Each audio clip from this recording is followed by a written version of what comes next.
ছেলের পুরনো বইয়ের মধ্যে একটা চিঠি পড়ে গেল। কৌতূহলে খুলে দেখি প্রিয় মা দিয়ে শুরু। পুরো চিঠিটা পড়ে আমার হাত কাঁপতে লাগল। এতে লেখা আছে আমার প্রতি তার গভীর ভালোবাসার কথা, আমাকে একজন নারী হিসেবে দেখার কথা। চিঠির শেষে লেখা, মা তুমি আমার প্রেমিকা হও, আমার স্ত্রী হও। আমি কাঁপা হাতে চিঠিটা ভাঁজ করছিলাম, এমন সময় ছেলে ঘরে ঢুকল। আমার হাতের চিঠি দেখে বলল, মা পড়েছ? আমি মাথা নাড়লাম। সে আমার কাছে এসে বলল, এই চিঠির প্রতিটি শব্দ সত্যি। আমি তোমাকে ভালোবাসি, শুধু মা হিসেবে নয়, একজন পুরুষ যেমন নারীকে ভালোবাসে। তুমি কি আমার এই ভালোবাসা গ্রহণ করবে? আমাকে বিয়ে করবে? চিঠির কালির গন্ধ এখনো আমার নাকে লেগে আছে। আমি উত্তর দিতে পারছি না, শুধু তাকিয়ে আছি তার দিকে। সে আমার নীরবতাকে সম্মতি মনে করে আমার হাত ধরে বলল, মা আমরা শুরু করি নতুন এক অধ্যায়। তার চোখে যে আকুতি দেখলাম, সেটা মাতৃত্বের চেয়ে অনেক বেশি কিছু চাইছে। এই গল্পটি সম্পূর্ণ শুনলে আপনাদের পানি অটোমেটিক বের হয়ে যাবে, সো যত দ্রুত সম্ভব হাতের কাছে টিস্যু নিয়ে বসে পড়ো। বিছানার চাদর যেন নষ্ট না হয় সেটা সম্পূর্ণ খেয়াল রাখার অনুরোধ জানিয়ে গল্পটি এখন শুরু করব। তার আগে সর্বশেষ অনুরোধ, দয়া করে এমন পানি বের করার গল্প নিয়মিত শুনতে আমাদের চ্যানেলটি সকলেই সাবস্ক্রাইব করুন। ধন্যবাদ। হ্যালো বন্ধুরা, আমার নাম নন্দিতা চৌধুরী। আমার বয়স ৪৪ বছর। আমার স্বামীর নাম রাজীব চৌধুরী, বয়স ৪৭ বছর। আমাদের ২ সন্তান, তানভীর আর পারুল। তানভীর ২১ বছর বয়সী, বিশ্ববিদ্যালয়ে পড়ে। পারুল ১৪ বছর বয়সী, স্কুলে যায়। আজকের ঘটনাটা শুরু হয়েছিল সকালে। তানভীর তার ঘরে বই গুছাচ্ছিল। হঠাৎ একটা পুরনো চিঠি মেঝেতে পড়ে গেল। আমি সেটা তুলে নিয়ে খুলে দেখলাম। চিঠিটা পড়ে আমার হাত কাঁপতে শুরু করল। এত বছর ধরে আমি যে ছেলেকে পালন করেছি, লালন করেছি, সে আমার প্রতি এমন অনুভূতি রাখে। চিঠিতে লেখা ছিল, প্রিয় মা আমি জানি না এই চিঠি তোমার হাতে আসবে কিনা, কিন্তু আমার মনের কথা আর চেপে রাখতে পারছি না। তুমি শুধু আমার মা নও, তুমি আমার কাছে একজন নারী। আমি তোমাকে ভালোবাসি সেভাবেই। তুমি আমার প্রেমিকা হও, আমার স্ত্রী হও। আমি চিঠিটা পড়ে শেষ করতে না করতেই তানভীর ঘরে ঢুকল। আমার হাতে চিঠি দেখে সে জিজ্ঞেস করল, মা পড়েছ চিঠিটা? আমি নিঃশব্দে মাথা নাড়লাম। তানভীর আমার কাছে এসে বলল, মা এই চিঠির প্রতিটি কথা সত্যি। আমি সত্যিই তোমাকে ভালোবাসি। একজন পুরুষ যেভাবে একজন নারীকে ভালোবাসে, আমিও তোমাকে সেভাবেই ভালোবাসি। আমি তার দিকে তাকিয়ে রইলাম। কি উত্তর দেব বুঝতে পারছিলাম না। তানভীর আমার নীরবতাকে সম্মতি ভেবে আমার হাত ধরে বলল, মা আমরা একসাথে নতুন জীবন শুরু করি। কি তার চোখে যে আকুতি দেখলাম, সেটা একজন ছেলের মায়ের প্রতি ভালোবাসার চেয়ে অনেক বেশি কিছু। এমন সময় হঠাৎ দরজায় টোকা পড়ল। আমার স্বামী রাজীব বাইরে থেকে ডাকল, নন্দিতা খোলো দরজা। আমি ঘাবড়ে গিয়ে চিঠিটা লুকিয়ে ফেললাম। তানভীর একটু দূরে সরে গেল। রাজীব ঢুকে বলল, কি করছিলে তোরা? এত নিঃশব্দ কেন? আমি কোনো উত্তর দিতে পারলাম না। তানভীর বলল, বাবা মা আমার পুরনো বইগুলো সাজাতে সাহায্য করছিল। ও রাজীব কিছু সন্দেহ করল কিনা বোঝা গেল না। সে বলল, ঠিক আছে তাহলে তাড়াতাড়ি করো, আজ আমাদের চাচার বাড়ি যেতে হবে গু। রাজীব চলে যাওয়ার পর তানভীর আবার আমার কাছে এল। বলল, মা তুমি আমার কথার উত্তর দাওনি। তুমি কি আমার প্রস্তাব মেনে নেবে? আমি বললাম, তানভীর এসব কি বলছিস? আমি তোর মা, এমন কথা বলতে নেই। তানভীর বলল, মা আমি জানি এটা সমাজে গ্রহণযোগ্য নয়, কিন্তু আমার হৃদয়ের কথা তো মিথ্যে নয়।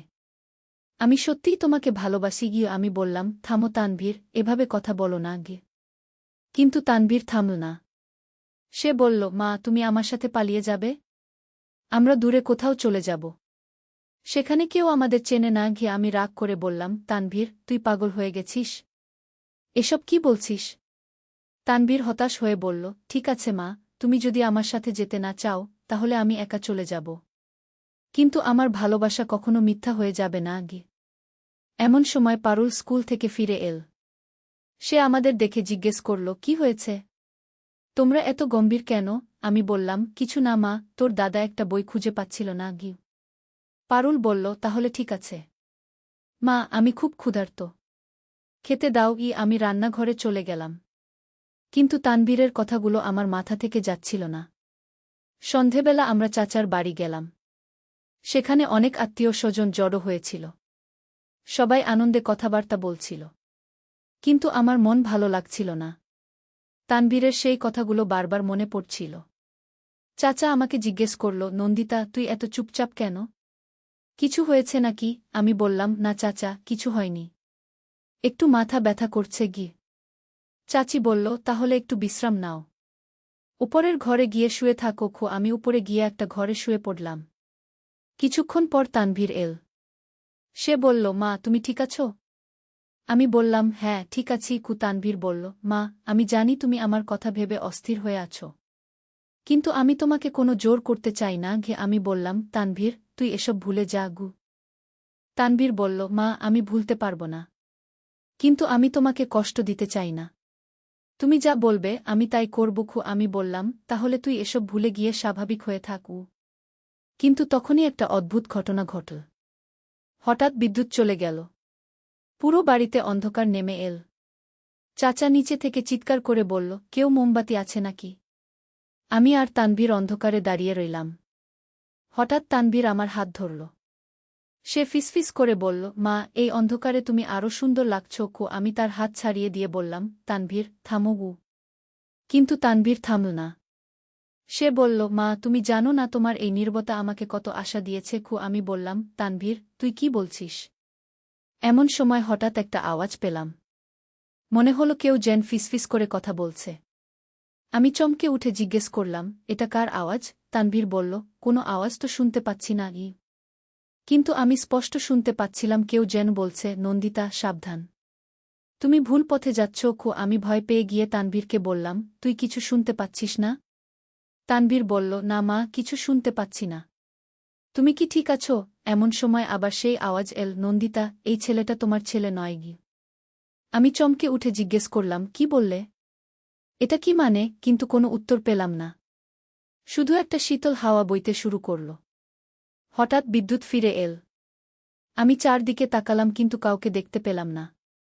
তানভীর আমার দিকে তাকিয়ে বলল, মা তুমি একটু অদ্ভুত দেখাচ্ছ। কি হয়েছে? আমি বললাম, কিছু না কিন্তু মনে মনে ভাবছিলাম ওই আওয়াজ কার ছিল?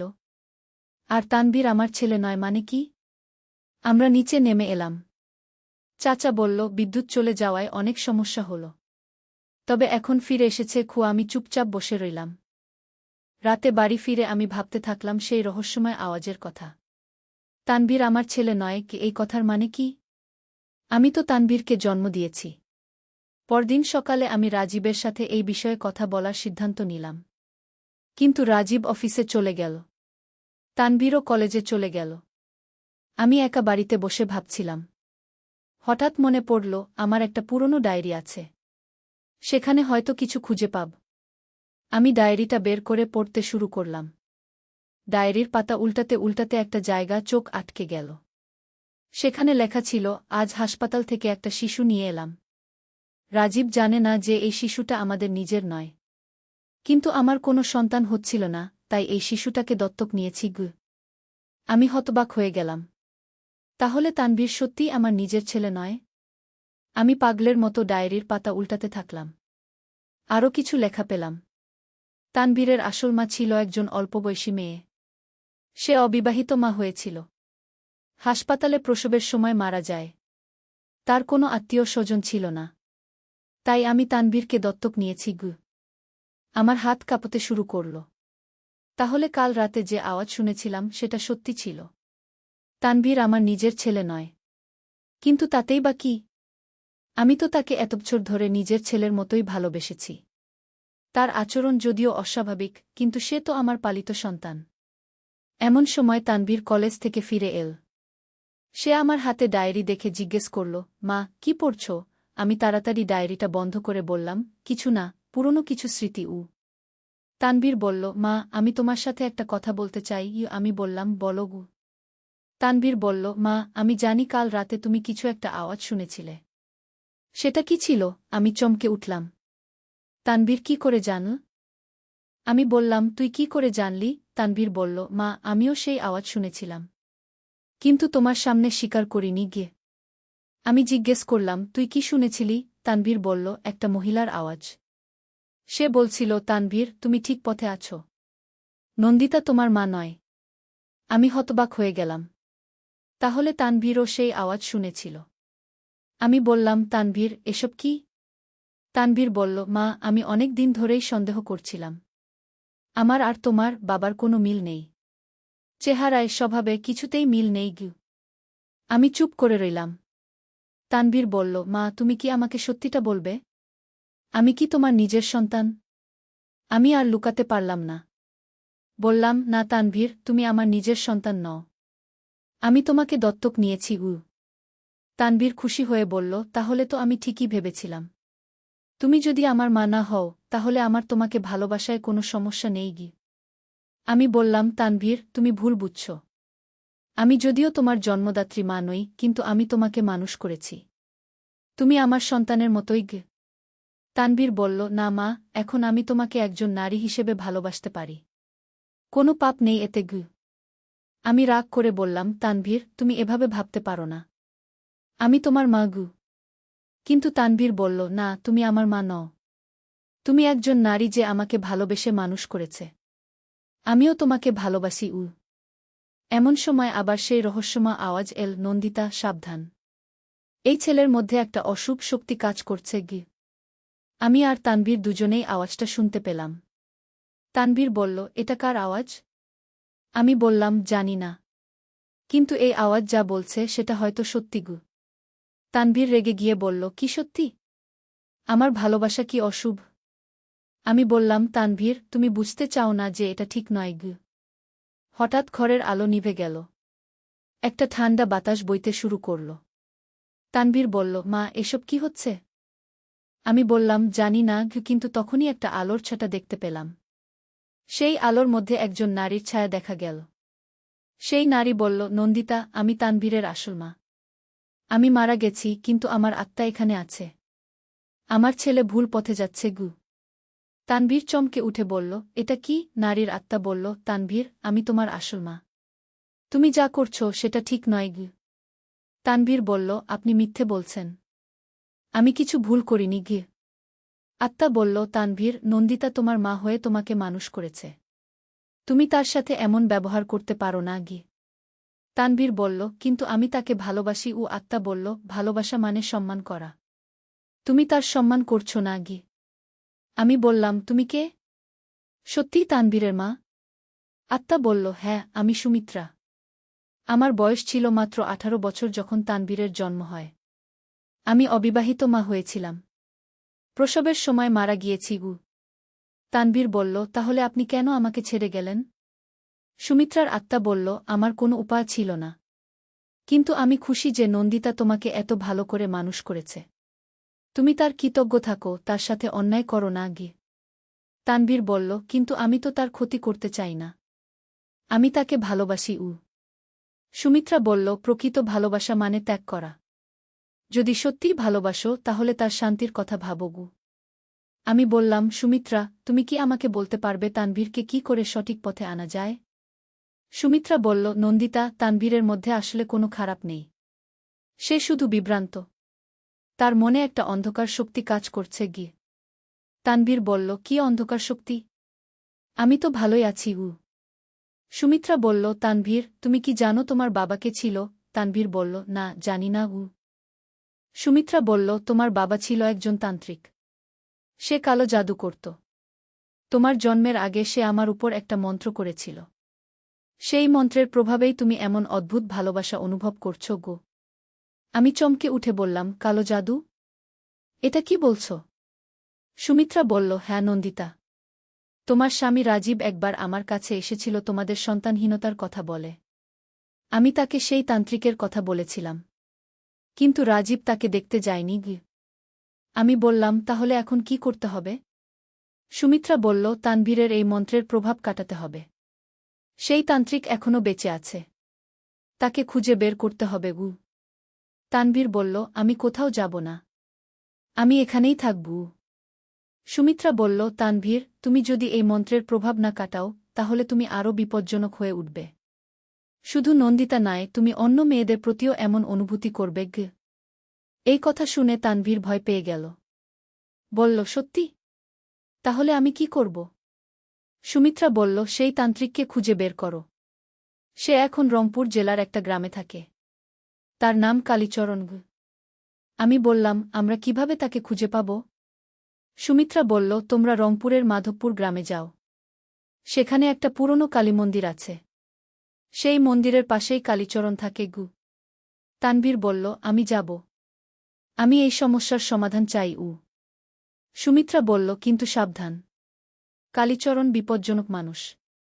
তার কাছে যাওয়ার আগে তোমাদের প্রস্তুতি নিতে হবে গি। আমি জিজ্ঞেস করলাম, কি ধরনের প্রস্তুতি? সুমিত্রা বলল, তোমাদের সাথে পবিত্র জিনিস নিয়ে যেতে হবে। গঙ্গার জল, তুলসী পাতা, হনুমানের লকেট। আর সবচেয়ে বড় কথা, তোমাদের মন পবিত্র রাখতে হবে। হঠাৎ সুমিত্রার আত্মা ক্ষীণ হয়ে আসতে শুরু করল। সে বলল, আমি আর বেশিক্ষণ থাকতে পারব না। মনে রেখো, তানভীরকে বাঁচাতে হলে তোমাদের একসাথে থাকতে হবে গি। আলো নিভে যাওয়ার সাথে সাথে সুমিত্রার আত্মাও অদৃশ্য হয়ে গেল। আমি আর তানভীর অন্ধকারে দাঁড়িয়ে রইলাম। তানভীর বলল, মা, আমি এখন বুঝতে পারছি আমার সাথে কি হচ্ছে। আমি সত্যিই তোমাকে কষ্ট দিতে চাইনি গিয়ে। আমি বললাম, তানভীর, তুমি দোষী নও। এটা সেই কালো জাদুর প্রভাব। তানভীর বলল, আমরা কি সত্যিই রংপুর যাব?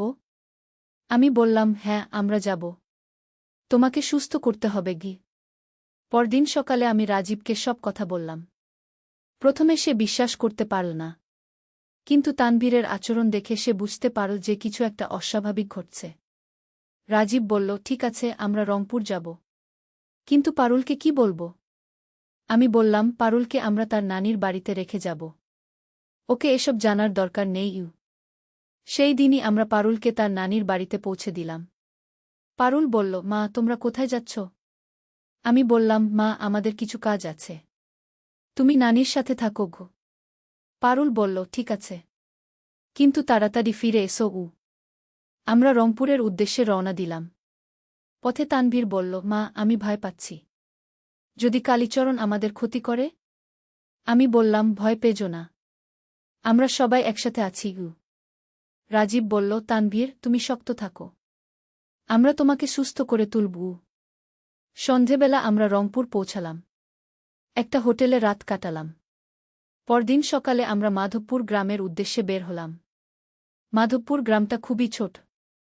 সেখানে গিয়ে আমরা কালীমন্দিরের খোঁজ করলাম। একজন গ্রামবাসী আমাদের দিক নির্দেশনা দিল। কালীমন্দিরটা দেখতে খুবই পুরনো আর ভয়ঙ্কর। তার পাশেই একটা ছোট কুঁড়েঘর। আমরা সেই কুঁড়েঘরের দিকে এগিয়ে গেলাম। ঘরের সামনে একজন বৃদ্ধ লোক বসে আছে। তার চেহারা দেখে মনে হচ্ছে অন্তত ৮০ বছর বয়স। তার চোখ গভীর আর রহস্যময়। রাজীব তার কাছে গিয়ে জিজ্ঞেস করল, আপনি কি কালীচরণ? বৃদ্ধ লোকটা আমাদের দিকে তাকিয়ে বলল, হ্যাঁ, আমি কালীচরণ। তোমরা কারা? এখানে কেন এসেছ? আমি এগিয়ে গিয়ে বললাম, আমরা আপনার কাছে সাহায্য চাইতে এসেছি। কালীচরণ বলল, কি সাহায্য? তানভীর বলল, আমার মা সুমিত্রা। তার আত্মা বলেছে আপনি আমার উপর একটা মন্ত্র করেছেন গি। কালীচরণের চেহারা পরিবর্তন হয়ে গেল। সে বলল, সুমিত্রা? তুমি সুমিত্রার ছেলে? তানভীর বলল, হ্যাঁ গু। কালীচরণ বলল, আহা, তাহলে তো তুমি আমার নাতি। এসো, ভেতরে এসো। আমরা তার কুঁড়ে ঘরে ঢুকলাম।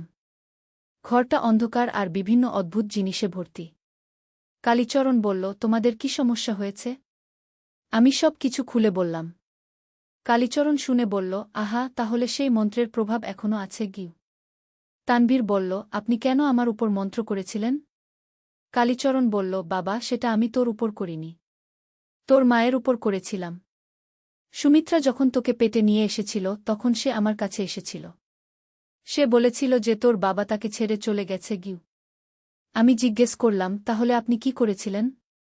কালীচরণ বলল, আমি সুমিত্রার উপর একটা মন্ত্র করেছিলাম যাতে তার সন্তান যে কোনো নারীর প্রতি গভীর ভালোবাসা অনুভব করে। আমি চেয়েছিলাম যে তানভীর কখনো একা না থাকে গু।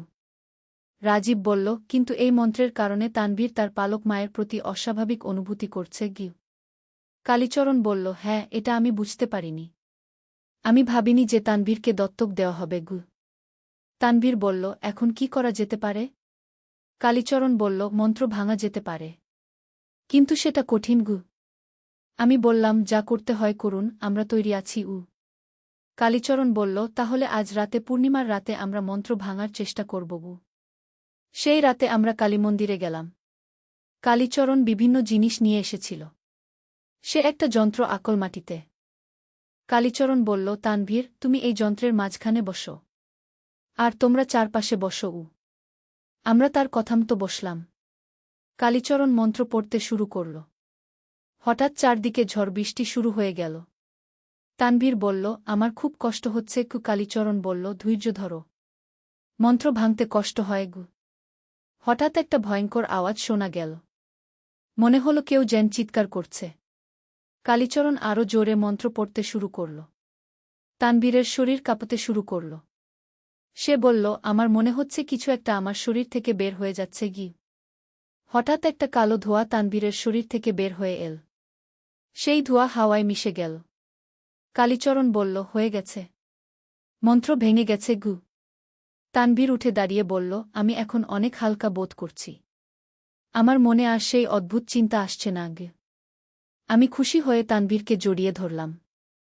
বললাম, তানভীর, তুমি এখন ঠিক হয়ে গেছ। তানভীর বলল, মা, আমি তোমার কাছে ক্ষমা চাই। আমি জানতাম না যে আমার আচরণ ভুল ছিল। আমি বললাম, তুমি দোষী নও বাবা। সব ঠিক হয়ে গেছে। কালীচরণ বলল, এখন তোমরা বাড়ি চলে যাও। তানভীর এখন সম্পূর্ণ স্বাভাবিক হয়ে গেছে। আমরা কালীচরণকে ধন্যবাদ দিয়ে বাড়ি ফেরার জন্য রওনা দিলাম। পথে তানভীর বলল, মা, আমি এখন বুঝতে পারছি যে তুমি আমার প্রকৃত মা। রক্তের সম্পর্ক না থাকলেও তুমি আমাকে নিজের জীবন দিয়ে বড় করেছ।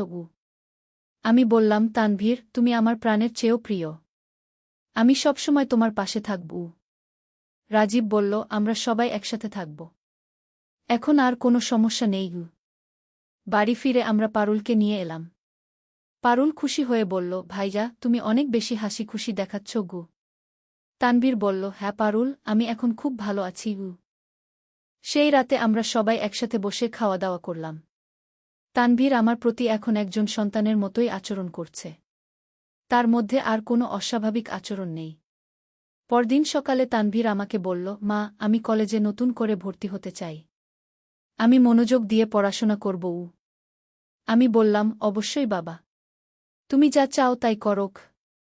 তানভীর বলল, আমি একদিন বড় হয়ে তোমাদের গর্বিত করব। আমি ভুলে যাব না যে তুমি আমার জন্য কত কিছু করেছ। আমি বললাম, তানভীর, তুমি আমার সন্তান। তোমার জন্য যা কিছু করেছি সব ভালোবাসা থেকেই করেছি। এভাবেই আমাদের পরিবার আবার শান্তিতে ফিরে এল। তানভীর এখন একজন স্বাভাবিক যুবক হয়ে উঠেছে। সে তার পড়াশোনায় মনোযোগ দিয়েছে এবং একটা ভালো চাকরি পেয়েছে। কয়েক মাস পরে তানভীর একটা মেয়ের সাথে পরিচয় হল। সেই মেয়েটার নাম রিয়া। তানভীর আমাদের কাছে রিয়ার কথা বলল। তানভীর বলল, মা, রিয়া খুব ভালো মেয়ে। আমি তাকে বিয়ে করতে চাই। আমি খুশি হয়ে বললাম, অবশ্যই বাবা। তুমি যাকে পছন্দ করেছ, আমরা তার সাথেই তোমার বিয়ে দেব। কিছুদিন পরে তানভীর আর রিয়ার বিয়ে হল। রিয়া খুবই ভালো বউ হয়ে আমাদের পরিবারে এসেছে। এখন আমাদের পরিবারের সবাই খুশি। তানভীর তার স্ত্রী রিয়াকে নিয়ে আলাদা ফ্ল্যাটে থাকে। কিন্তু সে প্রতিদিনই আমাদের সাথে দেখা করতে আসে। তানভীর এখন একজন দায়িত্বশীল ছেলে। সে আমাদের যত্ন নেয় এবং আমাদের সম্মান করে। আমি গর্বিত যে আমি তাকে সঠিক পথে আনতে পেরেছি। সুমিত্রার আত্মা আর কখনো আমাদের সামনে আসেনি। কিন্তু আমি জানি যে সে খুশি আছে। তার ছেলে এখন ভালো পথে আছে। এভাবেই শেষ হলো আমাদের এই রহস্যময় গল্প। কখনো কখনো জীবনে এমন কিছু ঘটনা ঘটে যা আমরা বুঝতে পারি না। কিন্তু ভালোবাসা আর ধৈর্য দিয়ে সব সমস্যার সমাধান করা যায়। তানভীর এখন একজন সুখী মানুষ। আমিও খুশি যে আমি তাকে সঠিক পথ দেখাতে পেরেছি। আমাদের পরিবার এখন সম্পূর্ণভাবে শান্তিতে আছে।